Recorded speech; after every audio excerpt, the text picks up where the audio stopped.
تصور کن داری با یکی از دوستای نزدیک تو واتساپ چت میکنی. پیش خودت فکر میکنی که همه چی امنه و پیام‌ها رمزنگاری شدن. اما چی میشه؟ بدون اینکه حتی کاری انجام بدی یا روی لینکی کلیک کنی، یه نفر دیگه به همه چیز دسترسی پیدا میکنه. پیام‌هات، لوکیشنت، صدات، عکسات، همه چی. و این دقیقاً کاریه که پگاسوس انجام میده. جاسوس افزار ساخت شرکت NSO.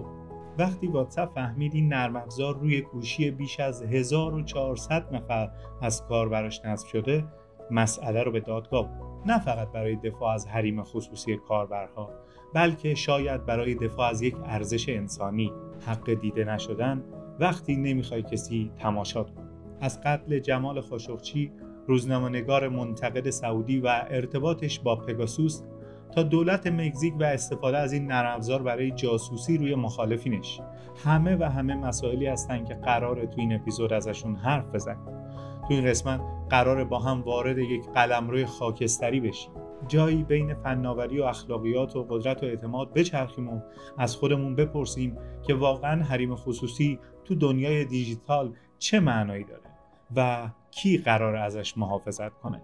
در این زمانه بیش از هر وقت دیگه‌ای تحت نظارت و کنترل قرار داریم. فکر کنم وقتش رسیده که از خودمون بپرسیم در دنیای امروز که مرز بین امنیت و آزادی و نظارت بر حریم خصوصی به شدت کمرنگ شده، آیا ما هنوز کنترل کافی روی زندگی دیجیتال خودمون داریم و یا آینده‌ای در پیش رو داریم که در اون دیگه هیچ چیزی به معنای واقعی کلمه خصوصی نیست؟ سلام، به یکی دیگه از اپیزودهای ما خوش اومدید. از پیام‌های پرمهر شما خیلی ممنونیم و خوشحالیم که فرصتی پیش اومده که باز هم میتونیم کنار شما باشیم. اینجا پادکست پینگ و قرار بیشتر و بیشتر از قبل بخش‌های تاریک اینترنت رو با هم کشف کنیم. خب همونطوری که احتمالاً خیلی از شما در جریان هستید، داستان این قسمت ادامه و در واقع مکمل اپیزود قبلی یعنی جاسوس هستش و بهتون پیشنهاد میکنم اگر به اون قسمت گوش ندادید اول اونو بشنوید تا در جریان جزئیات داستان قرار بگیرید. قبل از اینکه سراغ بحث اصلی این اپیزود بریم، دلم میخواد تا یه مقدمه‌ای بهتون بدم و در مورد چند تا مسئله باهاتون حرف بزنم. خب ببینید، وقتی داشتم تو دنیای بدافزارها میچرخیدم با یکی از اونا به اسم ماجیک لنترن آشنا شدم که به نظرم خیلی جذاب بود. این مالور یا بدافزار کامپیوترها را از طریق یه فایل الساق شده به ایمیل آلوده میکنه. یعنی شما یه ایمیلی دریافت میکنید که تو اون بهتون میگه فایل اتچ شده رو باز کنید و وقتی این کار رو انجام میدید در کسری از ثانیه کامپیوتر شما آلوده میشه. کارش هم از اونجایی شروع میشه که میاد همه کلیک ها و چیزهایی که تایپ کردین رو ضبط میکنه و اونا رو به سیستم مرکزی میفرسته و در اختیار هکرها قرار میده. ولی فکر کنم جالبتر باشه که بدونیم یکی از گروه های هکری مرموزی که از این ابزار استفاده میکنه کسی نیست جز FBI. در سال 2001 یه شخصی رفت دنبال مسئله آزادی جریان اطلاعات و متوجه شد که FBI برای زیر نظر گرفتن سوژه هاش از ماجیک لنترن استفاده میکنه و البته کاشف عمل اومد که برای استفاده از این مالور حکم قانونی داره. ولی خب این تمام ماجرا نبود.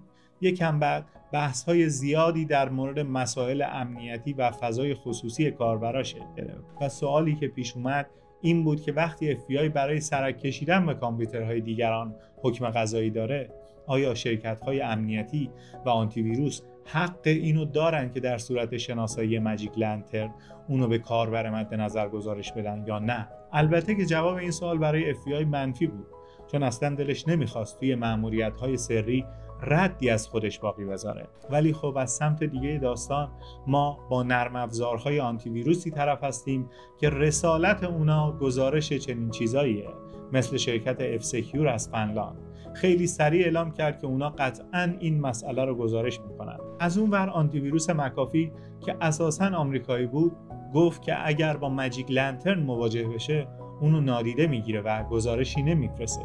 ولی یکم بعد و وقتی فشارهای زیادی بهش تحمیل شد حرف خودش رو پس گرفت و اعلام کرد که این مورد رو گزارش میکنه و البته که این موضوع بحث بزرگی را انداخت. چون این وسط دیگه معلوم نبود که دوست و دشمن کیه و الان دیگه مشخص نبود اون نرم افزاری که خریدی و بهش اعتماد کردی داره بهت دروغ میگه یا در بهترین حالت پنهونکاری میکنه و به FBI اجازه میده تا خیلی راحت جاسوسیش رو بکنه. اینها داستانهای واقعی از بخشای تاریک اینترنت هستند.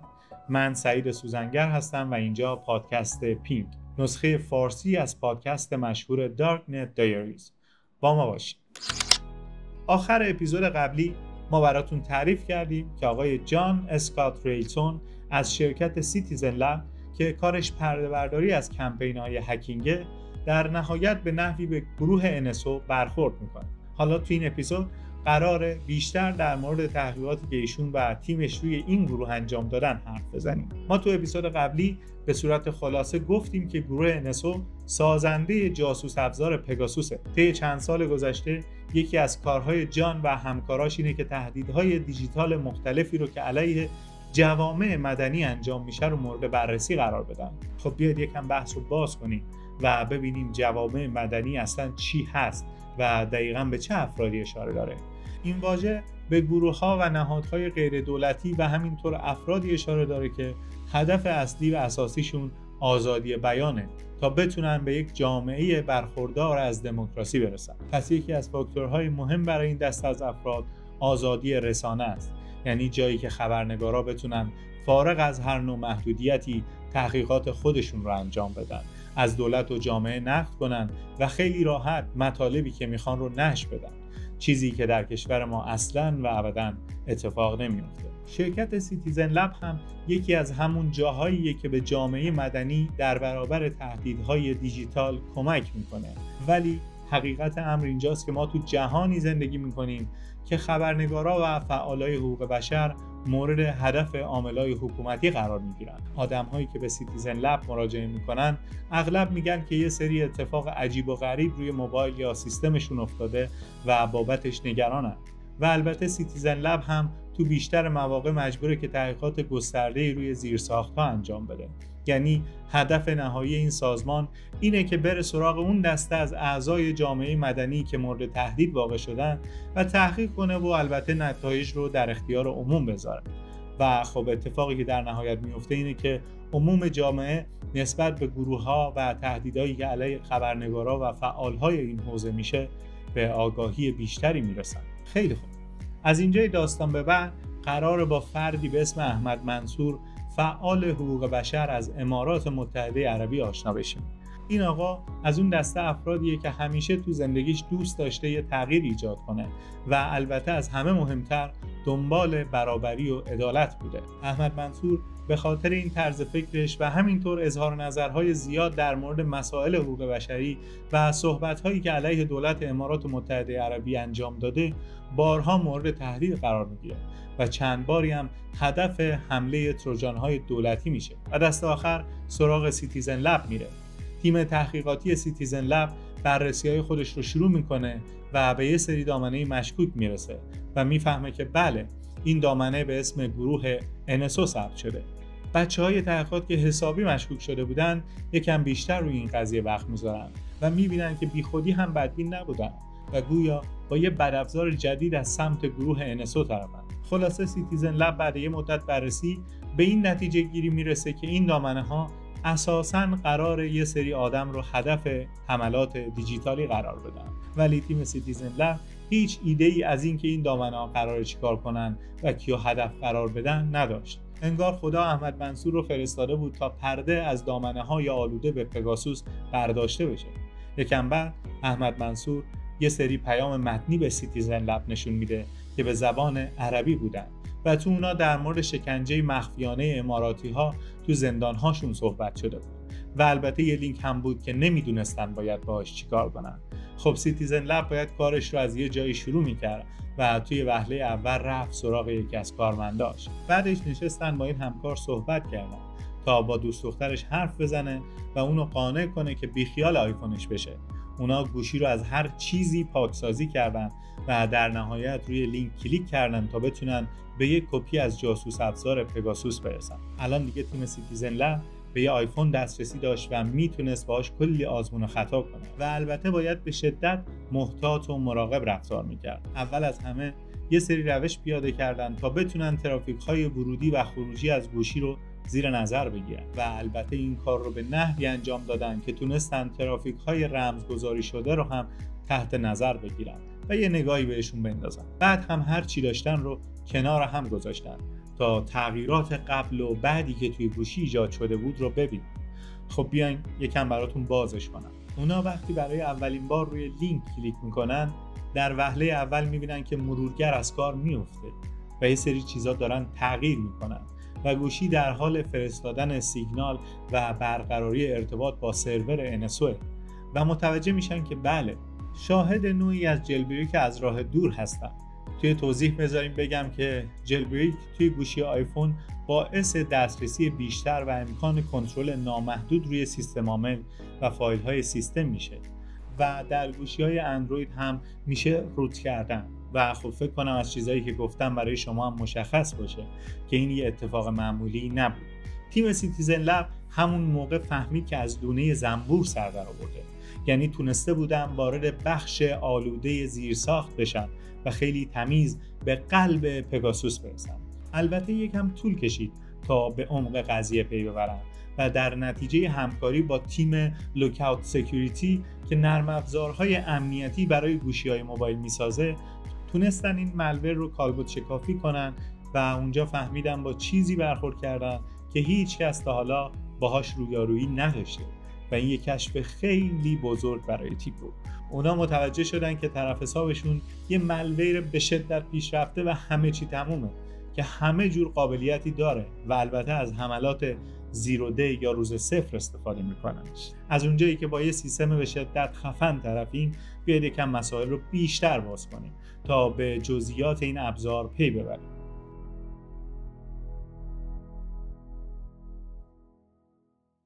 این شاهکاری که داریم ازش حرف میزنیم به طور خاص برای مدل‌های بالای گوشی آیفون طراحی شده و برای حمله 3 مرحله داره. اول از همه این که کاربر رو مجبور میکنه تا با لینکی که براش فرستاده میشه به بدافزار ورود کنه. کلیک روی لینک باعث میشه تا مرورگر سافاری باز بشه و در اینجا کاربر با یه سری صفحه وب مواجه میشه. سافاری از یه چیزی به اسم وب کیت استفاده میکنه که در حقیقت موتور مرورگر محسوب میشه. حالا بعد از اینکه کاربر وارد لینک میشه، برنامه جاوا اسکریپت کار خودش رو شروع میکنه و میره سراغ یه باگی روی وب کیت و به داده‌های روی گوشی دسترسی پیدا میکنه و اینجاست که میتونه بدافزار مد نظر خودش رو دانلود کنه. از الان به بعد وارد مرحله دوم میشیم، ولی تا اینجای داستان باید بدونیم که شرکت اپل هم تدابیر امنیتی خودش رو داره و فقط به برنامه‌های اجازه اجرایی شدن میده که از اپ استور دانلود میشن و اینکه یه برنامه‌ای بتونه بدون دانلود شدن از یک منبع اجرا بشه کار راحتی نیست. حالا وقتشه که بدافزار دونه‌ای که آورده رو بکاره. اینجاست که اکسپلویت وارد عمل میشه. کارش همینه که از باگ‌هایی که وجود داره به آیفون رخنه کنه و امکان اجرای برنامه دانلود شده خارج از اپ استور رو خیلی ساده فراهم کنه. از الان به بعد برای اینکه برنامه بتونه گوشی رو جلبریک کنه یا به عبارت دیگه قفل‌های امنیتی رو دور بزنه، از 2 تا اکسپلویت کاملا متفاوت روی هسته اصلی آیفون استفاده میکنه و حالا نوبت به مرحله سوم یعنی اجرای بدافزار میرسه. بدافزاری که مثل یه اپلیکیشن عادی روی آیفون نصب میشه و از گوشی سوء استفاده میکنه. الان دیگه خیلی راحت میتونه بره سراغ میکروفون و دوربین و حتی پیام‌های روی واتساپ و همه چی رو ضبط کنه و به لوکیشن ها هم دسترسی داشته باشه و بدون اینکه قربانی متوجه بشه همه رو به سرور خودش مخابره کنه. حالا دیدی با چه چیز شگفت انگیزی طرف حساب هستیم؟ یه بدافزار صرفاً با حمله زیرو دی سراغ باگی رفته بود که شرکتی با عظمت اپل هم متوجه اشتباه خودش نشده بود. فکر کنم بدیهی باشه که برای ساخت این اکسپلویت قطعاً وقت و هزینه کلانی صرف شده و البته که میتونه با قیمت صدها هزار یا شاید میلیون ها دلار فروخته بشه. ولی به نظرم هیجان انگیزترین بخش داستان سادگی استفاده از این اکسپلویته. یعنی قربانی صرفاً باید روی یه لینکی کلیک کنه تا این ابزار جاسوسی کار خودش رو پیش ببره. یه ابزار شیک، با وقار، معرکه و البته به شدت خطرناک. جان اسکات از تیم تحقیقات پروژه منبع این داستان به من گفت که به شدت روزای پر از هیجان و در این حال سختی رو طی می‌کرده.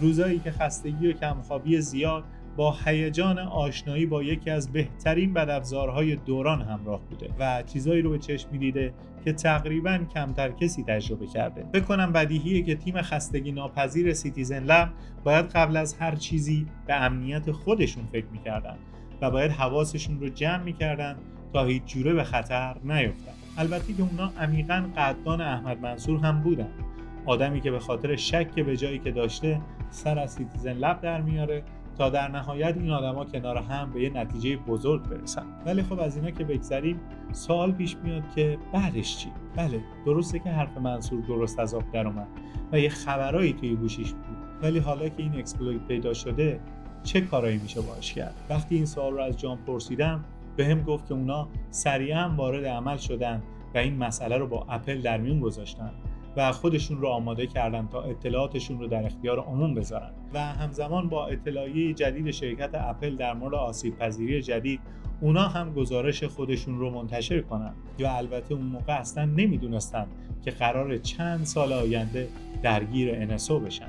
اما حالا بیاین یه سمت دیگه از داستان رو براتون تعریف کنم.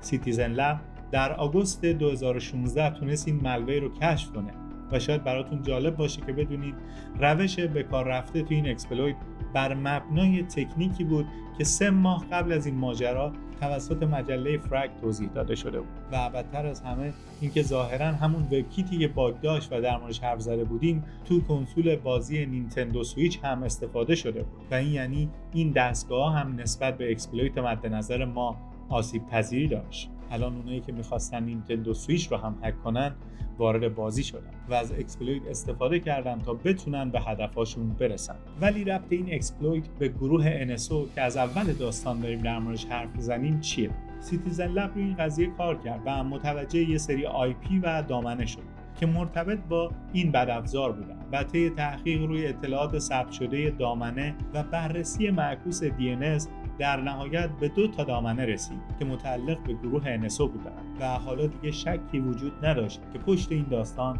چه کسی قایم شده. گروه NSO، شرکت اسرائیلی که توسط 3 نفر به نام‌های نیو، شلو و عمری ساخته شده بود. این شرکت یه سری نرم افزارهای خوب تو زمینه گوشی تلفن همراه میفروشه که از قضا بیشتر مشتریاش ارگان‌های دولتی هستن. مثلا میره پیش مشتریای دولتی و بهشون میگه که شما برای ردیابی ارتباطات مجرمانه حق قانونی دارین. ولی خب خودتون هم میدونین که جمع‌آوری داده و رمزگشایی اونا کار ساده‌ای نیست. پس میتونید یه سری ابزار قوی از ما بخرید و به سادگی به اطلاعاتی که میخواین برسید. یعنی یه حالت ایدئال که مشتریان میتونستن با دردسر خیلی کم به اطلاعات کامل از موبایل مد نظرشون برسن. همه اینا رو گفتم تا بهتون نرم افزار پگاسوس رو معرفی کنم. همون نرم افزار ساخت گروه NSO که تیم سیتیزن لب با کمک پیام‌های متنی احمد منصور تونسته بود بهش برسه. جک ریسایدر تلاش زیادی میکنه تا با یکی از اعضای گروه NSO به اسم عمری که قبل‌تر هم اسمش رو بردیم حرف بزنه و مصاحبه‌ای باهاش داشته باشه. ولی هرچی این در اون در میزنه به نتیجه نمیرسه. یعنی یه چیزی حدود 3 سال تلاش میکنه تا این شخص رو به پادکست خودش بیاره، ولی نمیشه که نمیشه.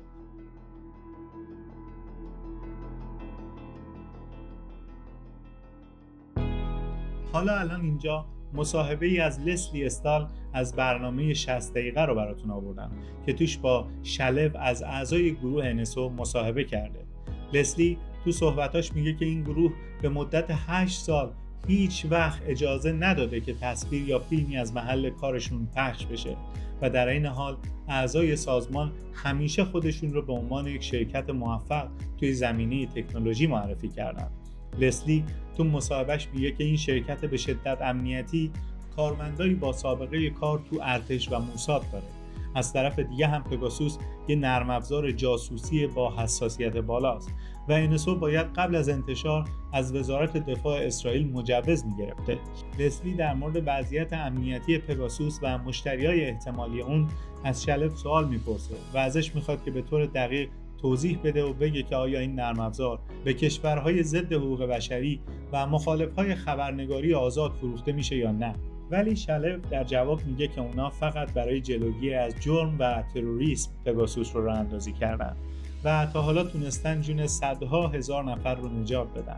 ولی جان اسکات ریلتون از سیتیزن لب این حرفا رو به طور کامل قبول نداره. جان میگه که ادعاهای NSO کاملا دقیق نیست و نمیشه بهشون اعتماد کرد. البته قبول داره که آدمایی به شدت باهوشی تو این سازمان کار میکنن، ولی خب این تمام ماجرا نیست، چون در نهایت باید ببینیم استفاده از تکنولوژی به آدما کمک کرده یا نه به ضررشون بوده. این مسئولیت پلیس و نیروهای امنیتیه که از جون مردم محافظت میکنن. البته که این سازمان‌ها از تکنولوژی هم استفاده میکنن، ولی داستان وقتی بیخ پیدا میکنه که قدرت‌های حکومتی بیان و از یه چیزی که در اختیار دارن سوء استفاده کنن. در مورد NSO هم بیشتر روایت‌ها مربوط به آسیب به آدماست تا کمک بهشون. البته که یک مورد از مکزیک داریم که تو اون پگاسوس واقعا باعث کمک شده و در ادامه میخوام داستانش رو براتون تعریف کنم. قبل از اینکه جان و احمد منصور با پگاسوس آشنا بشن، این جاسوس افزار احتمالاً از سمت دولت مکزیک خریداری شده بود تا بتونن باهاش یکی از سردسته‌های قاچاق مواد معروف به الچاپو رو پیدا کنن و از طریق موبایل و تماس‌هاش به مخفیگاهش برسن. واضحه که برای رسیدن به این جور افراد یه جورایی لازمه تا خبرنگارها و افراد اینچنینی که خودشون جرمی نکردن ولی با اون افراد ارتباط دارن زیر نظر قرار گرفته بشن و اصطلاحاً شنود بشن و اینجاست که پای یه بحث اخلاقی میاد وسط. شما مجبوری برای رسیدن به یه فرد به شدت خطرناک برای جامعه به افراد اطراف اون هم نزدیک بشی و این وسط ممکنه یه عده آدم بیگناه آلوده به بدافزاری مثل پگاسوس بشن. البته از نظر جان اظهارات گروه NSO و مقامات مکزیکی در تضاد با هم و مسئله مهمتر اینه که تو چنین موردایی باید خیلی حواس جمع رفتار بشه تا کارهای ما به مردم آسیب نزنه. یعنی حرف ما اینه که چنین ابزارهایی باید به شدت مورد نظارت باشن و به طور قانونی مجوز داشته باشن تا لطمه‌ای به دموکراسی و آزادی بیان و حقوق مردم زده نشه. تو مورد مکزیک پگاسوس تونسته خیلی خوب کمک کنه، ولی این وسط یه عده بیگناه هم قربانی شدن. مثلا یه دانشمند حوزه بهداشت و یه سازمان حامی سلامت هم جز افرادی بودن که هدف جاسوس افزار پگاسوس قرار گرفتن. وقتی اون دانشمند حوزه سلامت رو بررسی کردیم دیدیم که در تلاش تا مالیات روی نوشابه رو زیاد کنه و اینجوری از چاقی بچه‌ها تو جامعه کم کنه. آخه کجای اخلاقیات اومده که چنین فردی که تا این حد خودش رو برای جامعه وقف کرده قربانی بشه؟ البته احتمالاً توضیح مقامات اینه که این فرد یه جورایی به کلاف توی کارتل مواد وصل بوده، ولی حتی همین هم به طور دقیق مشخص نیست و البته این دانشمند به فردی توی کارتل مواد مرتبط بوده که با زیاد کردن مالیات روی نوشابه مخالفت میکرده. اینجا ما دیگه به ادعای NSO که میگفت به دنبال حذف جرم و جنایت طرف حساب نیستیم. اتفاقا با مواردی روبرو هستیم که از یه فرد دغدغه‌مند اجتماع جاسوسی شده. ادعای NSO اینه که صرفاً این ابزار رو فراهم کرده و به مشتریاش فروخته و هیچ گونه اطلاعاتی از قربانیایی که روی پیام‌های متنی کلیک کرده ندارن. ولی بیایید یه بحث دیگر باز کنیم. به نظر میرسه دولت مکزیک فقط برای رسیدن به کارتل مواد از پگاسوس استفاده نکرد، بلکه این وسط افرادی رو هدف قرار داده که گاهن در حال رسیدن به یه سری مسائل حقوق بشری و آزادی بیان بودن و البته این آدم‌ها پیغام‌های خیلی ناجوری می‌گرفتن. مثلا برای یکیشون پیام فرستاده شده که دخترت تصادف کرده و تو بیمارستانه و برای اطلاع از وضعیتش باید روی این لینک کلیک کنی، یا برای یکی دیگه پیام اومده که پارتنرت بهت خیانت کرده و تو این لینک میتونی ببینی که چه دستگلی به آب داده، یا به یکی دیگه گفتن که کارت اعتباریت دچار مشکل شده و خب به نظرم اینا خیلی آزاردهنده است. و البته برای وکلا و خبرنگارا واضحه که این جور پیام‌ها برای خرابکاری فرستاده میشه، ولی یه سری از این پیغام‌ها به همسر و بچه طرف فرستاده میشه.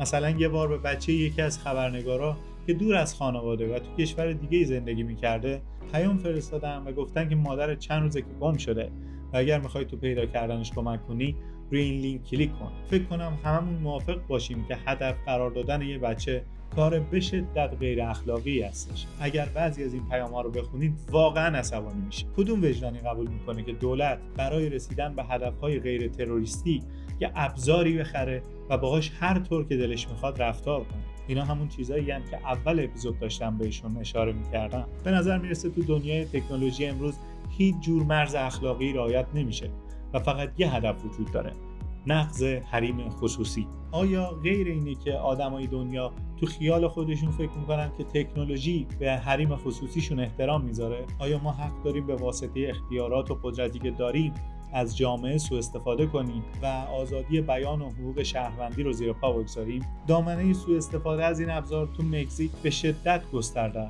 و یه مورد به شدت ناراحت کننده هم مربوط میشه به خاویر والدز، ناشر یه روزنامه کوچیک تو مکزیک که مدام در مورد فساد دولتی و گروه قاچاق مواد نارکو مطالب خودش رو منتشر می‌کرد.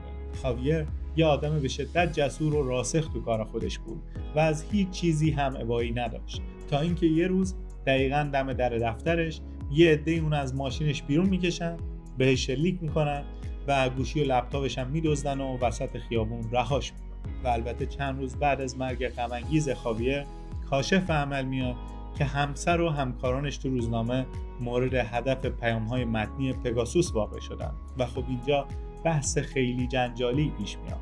دولت مکزیک به جای اینکه روی مواد فروش‌ها تمرکز داشته باشه، از پگاسوس استفاده کرده تا از همسر و همکارای خاویر جاسوسی کنه. اگر می‌خواستن از طریق خاویر به مواد فروش‌ها برسن، چرا گوشی همسرش رو آلوده کردن؟ و سوالی که پیش میاد اینه که اینجا گروه NSO مقصره یا دولت مکزیک؟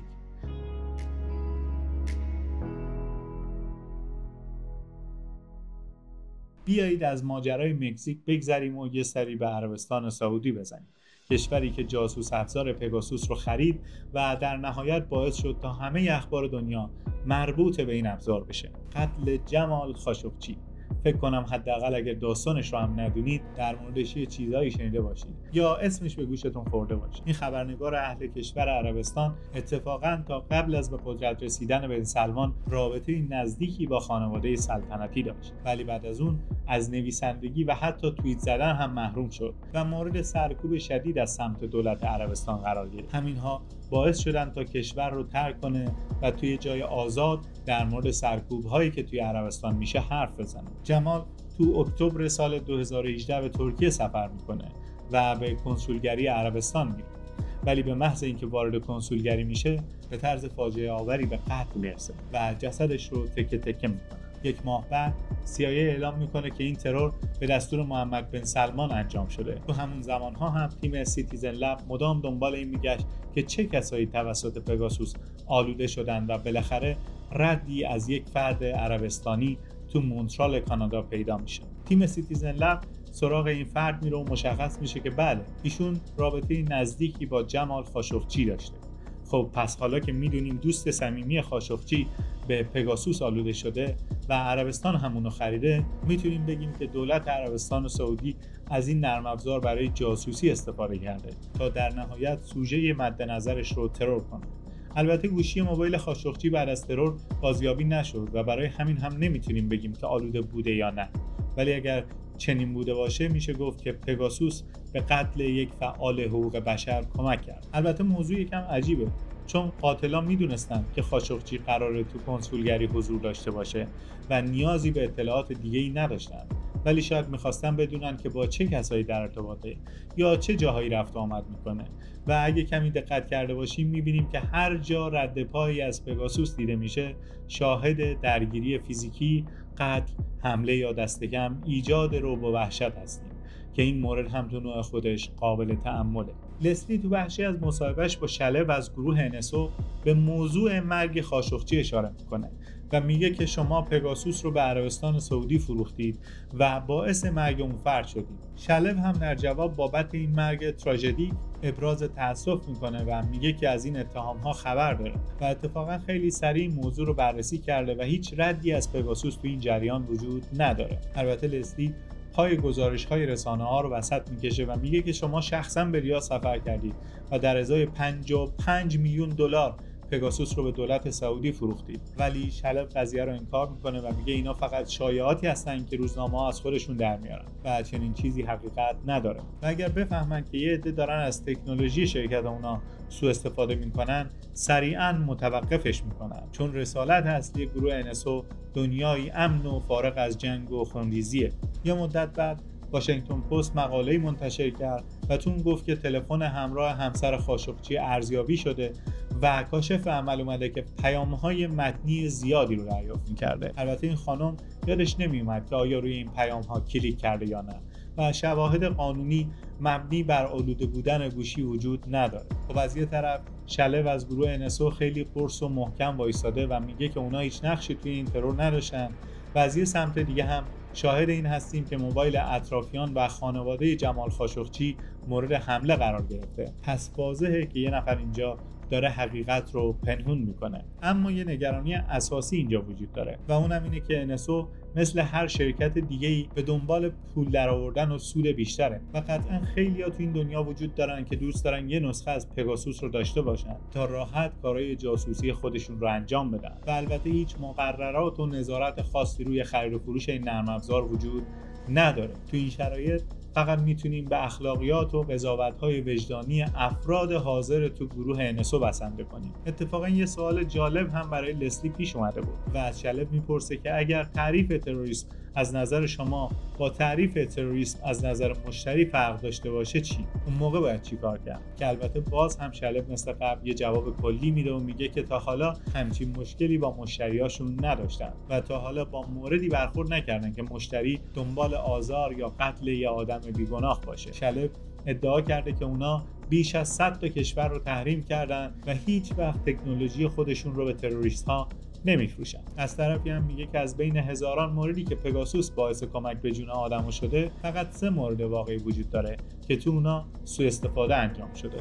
ولی خب باز هم نمیتونیم به حرف ایشون اعتماد کنیم، چون جدا از بحث مگزیت سیتیزن لب تونسته 25 مورد سوء استفاده پیدا کنه و همه رو تو گزارش‌های خودش آورده و همین انکارها و توضیح‌های ناکافی باعث شده تا اعتبار NSO بین گزارشگرا و خبرنگارا خدشه‌دار بشه. چون میدونید چیه؟ تو دنیای امروز وقتی یک مشکلی پیش میاد انتظار داریم تا برای حل مشکل یه توضیح درست درمون بشنویم و طرف مقابل به جای انکار و سفیدشویی به اشتباه خودش اعتراف کنه و دنبال راه حل باشه و اینطوریه که میتونیم اعتماد خودمون رو بیشتر کنیم. گروه NSO برای بررسی مشتریای خودش 3 لایه داره: وزارت دفاع اسرائیل، کمیته اخلاقی سازمان و البته قراردادی که مشتری باید امضا کنه و تعهد بده که از پگاسوس فقط برای اهداف ضد تروریستی استفاده میکنه. لسلی تو بخشی از مصاحبه خودش سراغ تمیشچر از مدیرای ارشد گروه NSO رفته و اونجا بحث قرارداد رو پیش میکشه و اونو زیر سوال میبره. البته تمی ادعا میکنه که اونا این قضیه رو به شدت سفت و سخت میگیرن و همه جوانب رو میسنجن و تنها چیزی که براشون مهمه اخلاقیات و نجات جون آدما و مبارزه با تروریستاست. ولی فکر کنم این کلمات زیادی برامون آشنا باشن. تروریستا هم همیشه تو توجیه کاراشون از اینجور کلمه ها استفاده میکنن. حتی دیکتاتورها و ملیگراها هم که هدفی به جز قدرت طلبی ندارن از همین واژه ها استفاده میکنن. پس ما باید حواسمون جمع باشه. چه بسا اگر دلمون رو به حرفای سازمانی اینجوری خوش کنیم و اونا رو هیچ وقت زیر سوال نبریم، یه روز به خودمون بیایم و ببینیم که داریم تو زمین اونا بازی میکنیم و بدون اینکه خودمون بخوایم به منافعشون کمک میکنیم. اعضای گروه NSO همیشه در حال انکار هستند و تا حالا یه بار هم نشده که اشتباهات خودشون رو بپذیرن.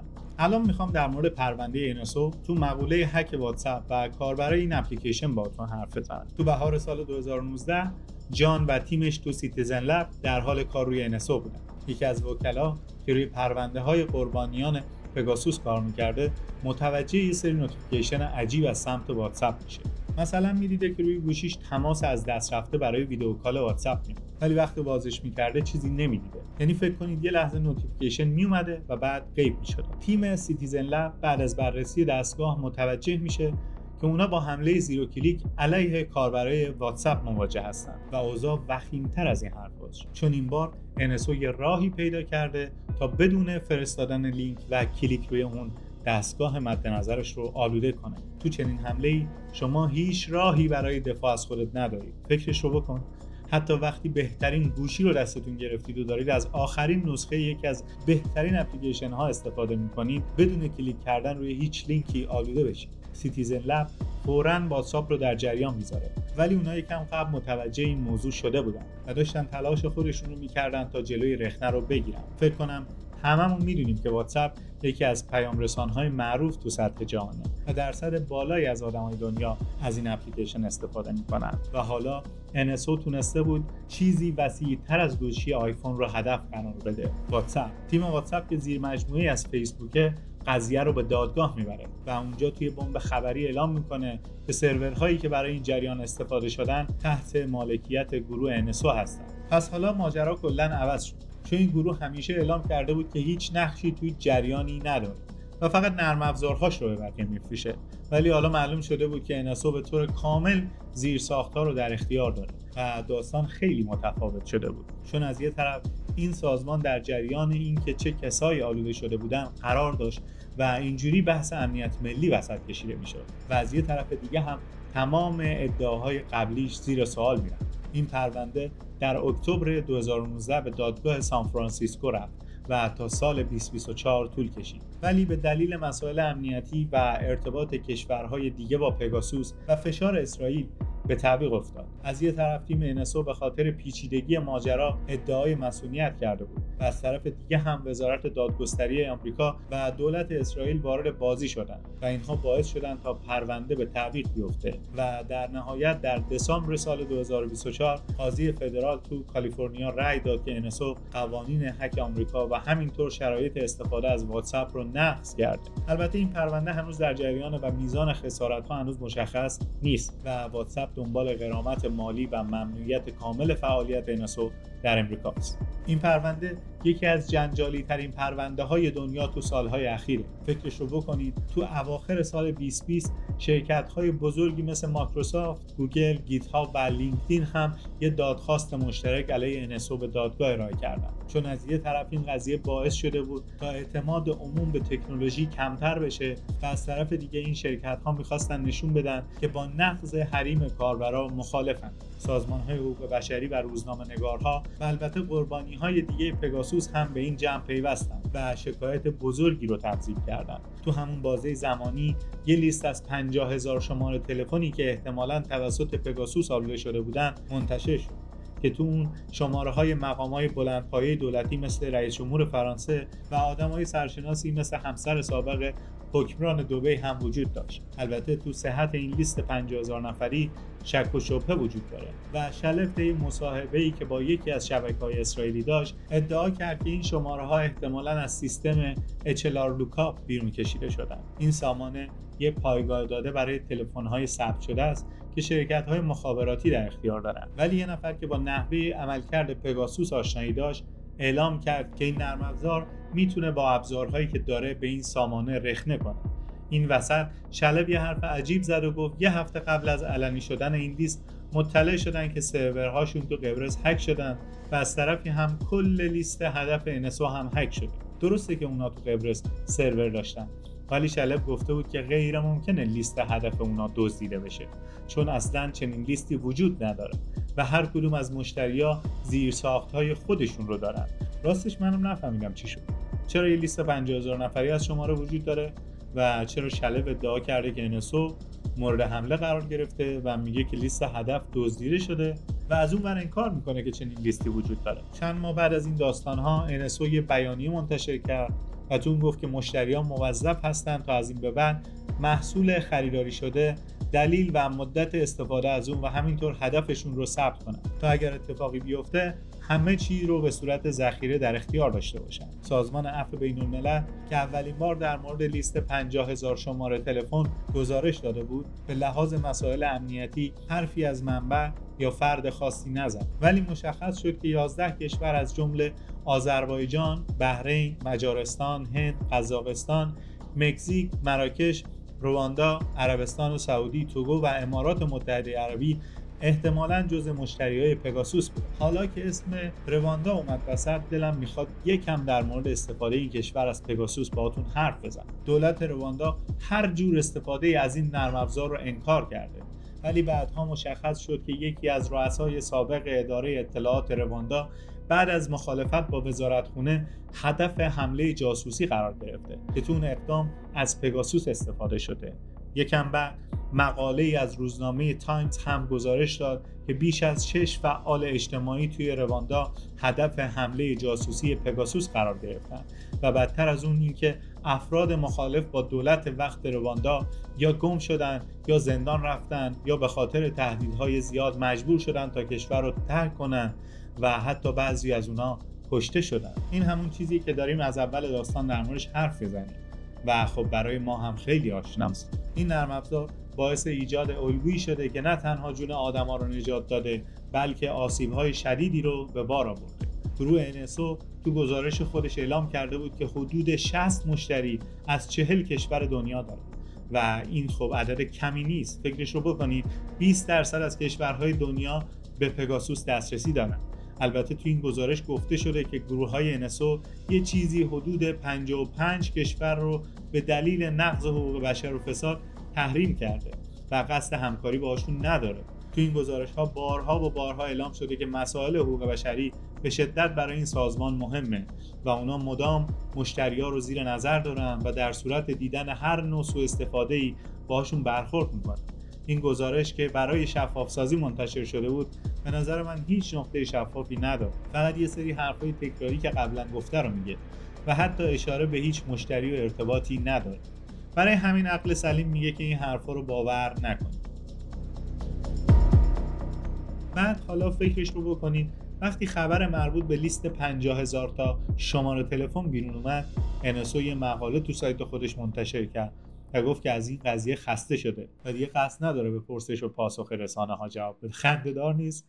مگه رسالت یه سازمانی نیست که شفاف رفتار کنه و تو موضوعی به این مهمی صبوری به خرج بده و مخاطب‌ها رو با جواب‌های درست قانع کنه؟ درسته که همیشه بحث مبارزه با تروریست و پدوفیلی و کمک به جون آدما رو وسط میکشه، ولی حتی اگر این سازمان کاملا بیگناه هم باشه باید مسئولیت پذیر رفتار کنه و تمام جوانب رو تحت کنترل داشته باشه تا جلوی هر نوع سوء استفاده ای رو بگیره.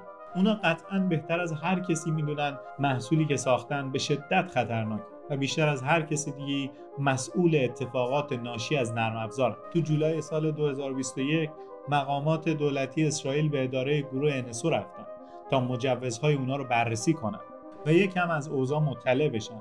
ولی به نظر شما خنده‌دار نیست؟ این سازمان کلی وقت داشته تا هر مدرکی که علیهش بوده رو پاک کنه و باگ‌هایی که پگاسوس داشته رو برطرف کنه و اصلا یکی از دلایل علاقه‌مندی گروه NSO به سیتیزن لب هم همینه و همیشه دلش می‌خواسته تا از تحقیقات اونا استفاده کنه تا باگ محصولات خودش رو از بین ببره. همونطور که تو اپیزود قبل گفتم، شرکت اسرائیلی بلک کیوب بارها برای سیتیزن لب جاسوس فرستاده بود تا سر از کارشون در بیاره و از طریق مسائل نجات پرستی و رسوایی اخلاقی و امثال اینا اعتبارشون رو زیر سوال ببره و این سازمان رو کنار بزنه. و البته این جاسوسی فقط مربوط به جان و تیم سیتیزن لب نبود، بلکه وکلا، قربانیان و هر کسی که به نحوی به داستان ربط پیدا می‌کرد هم هدف جاسوسی شرکت بلک کیوب. باید بدونیم که این شرکت با گروه NSO همکاری داره. حالا اگر نقطه ها رو کنار هم بذاریم و یکم فکر کنیم میفهمیم رد جاسوسی بلک کیوب در نهایت به NSO میرسه و البته این در تضاد با هر چیزیه که این گروه تا حالا ادعا داشته. NSO همیشه گفته که صرفاً فروشنده است و تو هر چیزی مشتریاش رو مقصر دونسته و خودش رو کنار کشیده.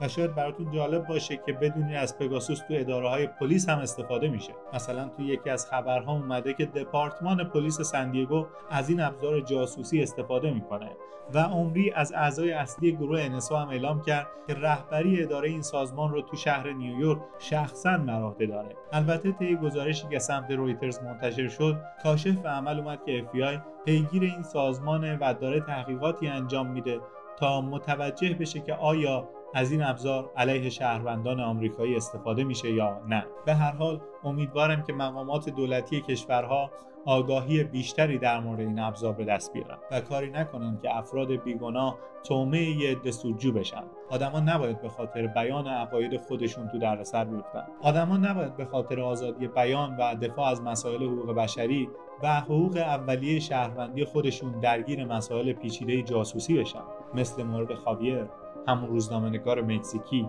کسی که به خاطر مخالفت با اقدام‌های دولت و مبارزه با گروه قاچاق مواد مخدر به بدترین شکل ممکن زندگی خودش را از دست داد و البته جاسوس ابزارهای اینچنینی هم تو مرگ تراژدیکش نقش داشتن. موردهای اینچنینی زیادی دیدیم و شنیدیم. آزادی بیان از اصول بنیادین هر جامعه آزاد و دموکراتیکه و وقتی دولت‌ها برای کنترل سرکوب مخالفاشون از ابزارهایی مثل پگاسوس استفاده می‌کنن، این اصول به راحتی نقض میشه. تو این شرایط مردم دیگه نمیتونن بدون ترس از مجازات حقیقت رو بیان کنن و در مورد مسائل اجتماعی نظر بدن و اینطوری دیگه جایی برای تفکر آزاد و پیشرفت واقعی نمیمونه. داستان پگاسوس چیزی فراتر از یک پرونده قضاییه، یه موضوع جنجالی که بحث‌های زیادی رو انداخت و از همون زمان به بعد خیلی از آدما به این فکر فرو رفتن که حریم خصوصیشون تا چه حد تو فضای مجازی امنیت داره.